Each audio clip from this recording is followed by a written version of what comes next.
كل اللي سألني ملك النحل الحلو وين ينام، وين مستقر، شوف الأجواء، شوف الراحة النفسية، شوف الهدوء، شوف بيت أقصد بيتي. وادري بتقولون حميد وين غرفتك، الحين بخليكم تشوفون الفخامة هنا، لا تستعجلون. هذا الفيو، الحين تجيني قهوتي وأنا جالس، الحين قهوتي وصلت، كذا يعيش الأجواء ملك النحل. أقسم بالله المكان لا يوصف، شعور يرد الروح. يعني هنا كل غرفة لها اسم، نار رنج. يا أخي أنا درست عربي ليش ما أعرف أقرأ؟ هنا انذار حريق، أبضغطه لأن جمال الحلو حرق المكان كله. قبل ما تشوفون غرفتي في المجلس اجتمع مع تعرفون انتم امور مهمة نتحدث بها. والحين نبي نخش على غرفتي.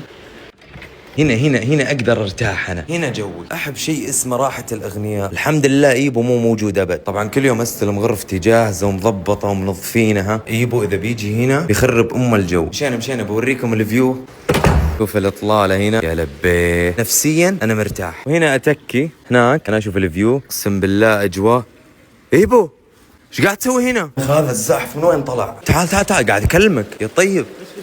سلامات. وهي غرفتي. عندك غرفة هنا؟ عندي غرفة، عندي غرفة. وخلاص بطل في فقر معلم، ولا تصورني بس سمحت. كذا تذكر ايام كل يوم اوقات اتكي هنا، واذا بسوي قهوة وبسوي شيء اشربه، يعني اجواء ناس حلوين. هذا هو ايبو، والله عنده غرفة. يبوي هذا يستهبل.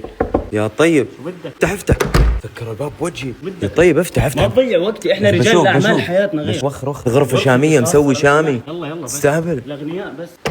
طيب حميد كيف عرفت هذا المكان وضبطت امورك والدلع هذا كيف؟ انا بعلمك. سيريا بوكينج هم اللي ضبطوني وحجزوا لي الفندق، ضبطوني بتذاكر طيران، خذوني من المطار للفندق، كل شيء ضبطوني فيه، وخدمتهم 24 ساعة، اي وقت ترسل لهم يردون. هنا مكاني المفضل، اتغدى اتعشى. شوف المكان القديم.